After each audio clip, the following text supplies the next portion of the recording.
Vamos a revisar la clase de sistema digestivo para anatomía. Vamos a comenzar diciendo que el sistema digestivo corresponde a un tubo desde la boca hasta el ano y a eso le tenemos que sumar glándulas anexas como el hígado, páncreas y salivales. Comenzaremos revisando las estructuras anatómicas más importantes de la cavidad oral. Si vamos desde externo a interno, vamos a ver que tenemos los labios, el arco dentario inferior y piezas dentarias, recordando que no son estructuras óseas. Tenemos un espacio denominado el vestíbulo oral y luego entramos a la cavidad oral. Vamos a distinguir la lengua, un paladar duro, un paladar blando, la óvula y el istmo o límite bucofaringio, donde vamos a encontrar dos arcos o límites, el arco palatogloso y el arco palatofaringio. En este caso va a ser el límite entre la cavidad oral y en posterior encontraremos ya la orofaringe. Otra estructura característica a encontrar es la tonsila palatina. Si avanzamos y revisamos la dentición, tenemos dos. La dentición temporal, también llamada dientes de leche, donde encontramos en las distintas arcadas superior e inferior dos incisivos, un canino y dos molares. Y la dentición definitiva, donde encontramos, o la del adulto, donde encontramos dos incisivos, un canino, dos premolares y tres molares. Por lo tanto tenemos 5 y 5 son 10, 20 piezas dentarias en la dentición temporal. Tenemos 2, 3, 4, 5, 6, 7, 8, 16, por lo tanto 32 piezas dentarias en la dentición definitiva. Si revisamos las partes, ¿cierto?, de una pieza dentaria, vamos a encontrar una zona externa, que es la que podemos visualizar, que es la que denominamos corona, un cuello, una compresión llamada cuello, y la raíz, que ya corresponde a la agonfosis, a la unión dental veolar.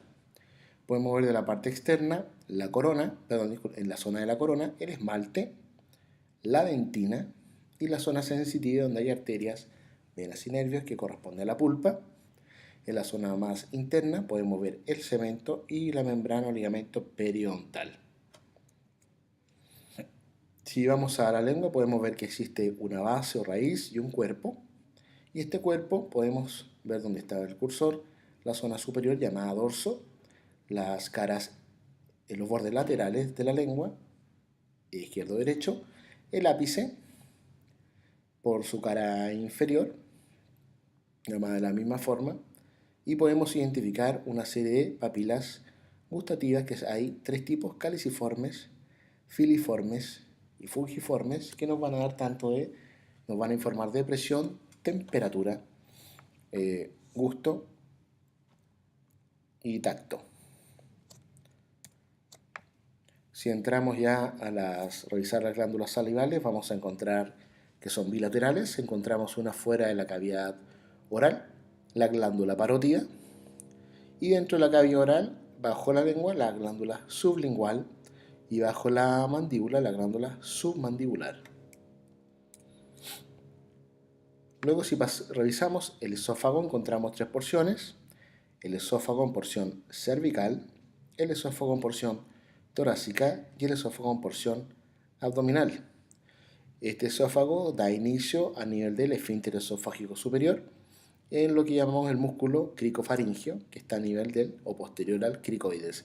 De acá hacia arriba tenemos el músculo constrictor inferior de la faringe. Su longitud es de 23 a 26 centímetros aproximadamente. Una vez que el esófago perfora el diafragma, se ensancha. Vamos a ver una ampliación. Tenemos nuestro esófago, el diafragma comprimiendo a este esófago, funcionando como esfínter. Anatómicamente, funcionalmente no lo hace, y un ensanchamiento que corresponde a la siguiente porción del tubo, que es el estómago. El cambio de mucosa en la línea esofagogástrica, la línea Z o línea de zigzag, también nos indica que es el límite o el fin del esófago y comienzo ya del estómago. La entrada de este estómago va a estar formada por fibras musculares llamadas cardias. Si revisamos las capas del tubo, y para eso vamos a tomar como referencia el intestino delgado, vamos a ver que de la capa más interna a externa son 4 capas. Las capas son capa mucosa, capa submucosa, capa muscular, que la vamos a subdividir en circular interna y longitudinal externa, y la capa subserosa serosa. Revisemos nuevamente la capa mucosa, la capa submucosa, las capas musculares, circular interna, longitudinal externa, y la capa serosa que da sostén y sujeción. Esta capa serosa va a corresponder a lo que posteriormente llamaremos el mesenterio, que es un pliegue de peritoneo.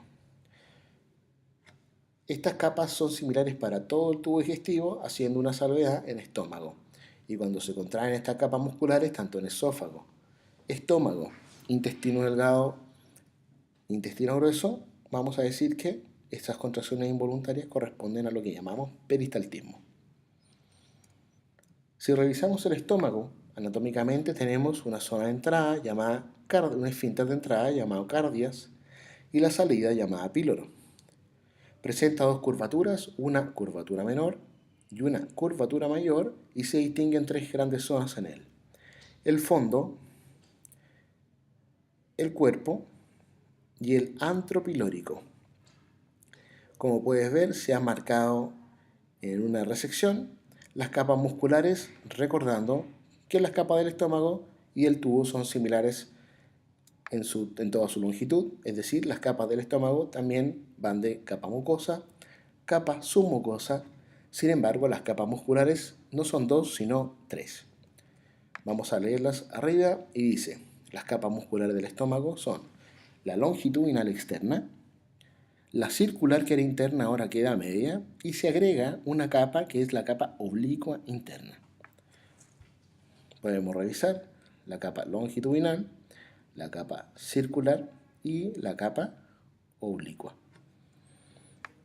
Luego del esfínter de salida del estómago, llamado píloro, la siguiente porción que corresponde es el intestino delgado, que se divide en tres zonas: fondo, cuerpo y duodeno, yeyuno e ileón. Revisemos nuevamente aspectos básicos del estómago: cardias de entrada, esfínter de salida píloro, y fondo, cuerpo y antro. Podemos ver cómo las fibras, las capas musculares van a formar el esfínter de salida en el píloro, y si lo vemos el estómago en relación a las estructuras anexas a él, podemos ver que proyectando la curvatura menor vamos a tener el hígado, y vamos a aprovechar de adelantar la presencia de un reservorio, que es la vesícula biliar, y desde la curvatura mayor un gran pliegue peritoneo cubierto de tejido adiposo, que vamos a denominar aumento mayor.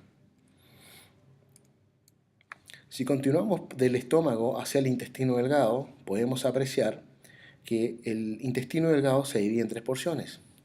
La primera, de 25 a 30 centímetros, se llama duodeno, y que se divide en distintas porciones: porción superior, porción descendente, que es la más importante, porción horizontal y porción ascendente. Como podemos ver, porción superior, descendente, horizontal y ascendente.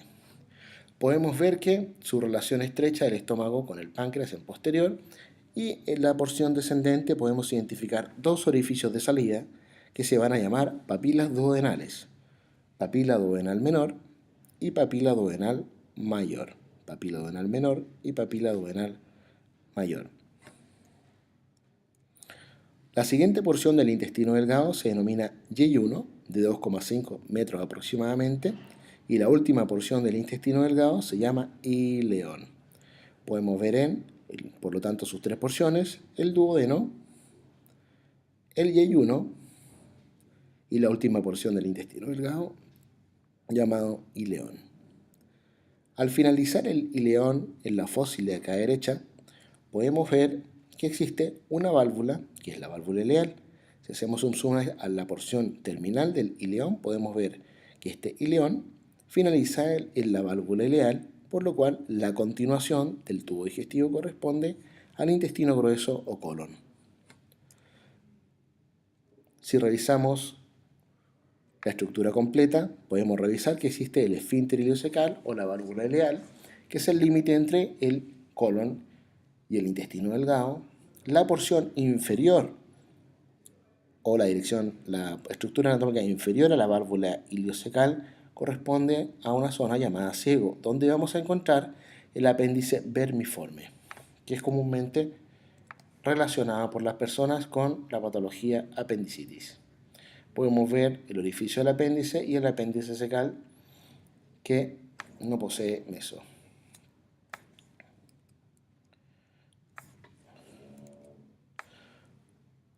Podemos ver posteriormente el colon en porción ascendente, colon transverso, flexura cólica, colon descendente, colon sigmoide y finalmente el recto con sus 3 flexuras y canales pliegues semicirculares y finalmente el conducto anal con el músculo elevador del ano y el esfínter anal externo y esfínter anal interno.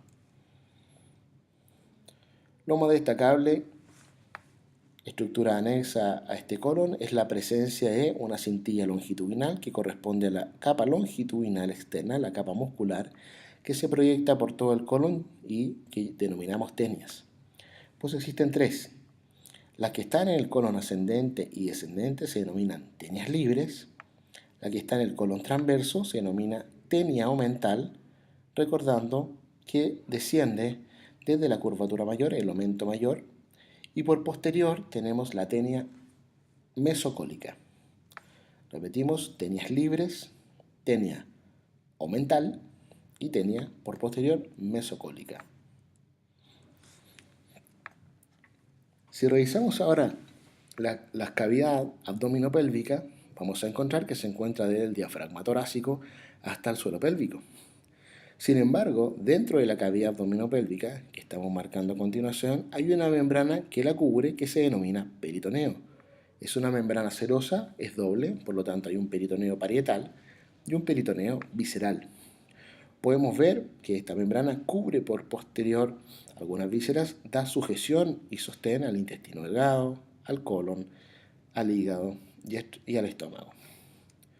Si revisamos todas las estructuras, podemos ver que forma pliegues, el peritoneo que envuelve la cavidad abdominopélvica, forma pliegues para dar sostén y soporte y vascularización a los distintos órganos a los cuales él llega desde la pared posterior hacia un órgano, y por anterior podemos ver que se forma un gran faldón de peritoneo llamado omento. Es así que podemos identificar que el pliegue peritoneal que va desde una pared a un órgano lo vamos a llamar mesenterio si es que el destino de ese órgano es el intestino delgado, y meso si es que es algún otro órgano. Si es que en el caso es el colon, lo llamaremos mesocolon. Si el pliegue peritoneal va de un órgano a un órgano, lo llamaremos omento. Y si va de un órgano o de la pared a un órgano, lo llamaremos ligamento. Podemos ver en este caso la presencia posterior del mesenterio, que es un pliegue peritoneal desde la pared al intestino delgado. Podemos ver la presencia del omento mayor, acá está reseccionado, que cubre la zona anterior de la cavidad abdominal, recordando que está cubierto de tejido adiposo para la protección de las vísceras. Es así como tenemos estructuras que están completamente dentro del peritoneo, como el estómago, el vaso, el intestino delgado, el ciego, apéndice vermiforme, colon transverso y colon sigmoides. Hay otras estructuras que están parcialmente peritonizadas, que es el hígado, el colon ascendente y descendente, y otras que están fuera de la cavidad abdominal, que tenemos algunas detrás del peritoneo, retroperitoneales, las glándulas suprarrenales, el riñón y los uréteres, el duodeno, el páncreas y otras subperitoneales o extraperitoneales como la vejiga, el útero y el recto. Si revisamos la primera gran glándula, el hígado, podemos ver que existen 4 lóbulos. Presenta 2 caras, una cara diafragmática y una cara visceral. En la cara diafragmática podemos diferenciar un lóbulo derecho más grande y un lóbulo más pequeño, que es el lóbulo izquierdo. Por su cara visceral podemos diferenciar el lóbulo derecho, el lóbulo izquierdo y otros dos lóbulos, el lóbulo caudado y el lóbulo cuadrado. Para dar sujeción a este hígado por su cara anterior, presentamos el ligamento falciforme hacia superior, hacia la corona. Por eso recibe su nombre. Se expanden dos ligamentos llamados ligamentos coronarios. Seguimos su vista superior. Ligamentos coronarios, izquierdo y derecho. Y finalmente finalizamos en ligamentos triangulares. Si revisamos nuevamente, pero desde su cara visceral, podemos ver el ligamento falciforme, el ligamento coronario y los ligamentos triangulares. El ligamento falciforme, ligamento coronario y ligamentos triangulares. Podemos ver una zona en la cual no está peritonizada, sino que es llamada el área desnuda del hígado. Podemos ver que existen distintas impresiones que van a ser marcas de las otras vísceras. Podemos ver la impresión cólica, la impresión renal, impresión duodenal e impresión gástrica. Si revisamos todos los ligamentos hepáticos, podemos ver el ligamento falciforme por anterior, ligamentos coronarios, ligamentos triangulares. Los otros dos ligamentos mencionados, el hepatogástrico y el hepatoduodenal, es lo que van a constituir el otro aumento del sistema digestivo. Recordando que el aumento es un pliegue de peritoneo que va de un órgano a un órgano, tenemos dos. El aumento mayor, que nace de la curvatura mayor, está en color amarillo, debido a que está cubierto de tejido adiposo, y el aumento menor, que nace de la curvatura menor, y va desde el hígado hacia el estómago, por eso llamamos a esa estructura el ligamento hepatogástrico, y del hígado al duodeno, llamado ligamento hepatoduodenal. Ambos en su conjunto lo vamos a denominar el aumento menor. Cabe mencionar que de este hígado van a entrar y salir algunas estructuras, específicamente que van a conformar lo que se llama la tríada portal, que veremos posteriormente. Si revisamos el hígado, podemos ver que existe en su cara diafragmática un saco musculomembranoso que va a servir como reservorio de lo que fabrica el hígado, que es bilis. La bilis producida en el hígado debe salir de él, por lo tanto, va a salir por una serie de conductos denominados conductos biliares. Los conductos biliares o vías biliares son las siguientes. Dos grandes conductos hepáticos, el conducto hepático derecho y conducto hepático izquierdo, respectivamente de cada lóbulo. Su fusión forma el conducto hepático común.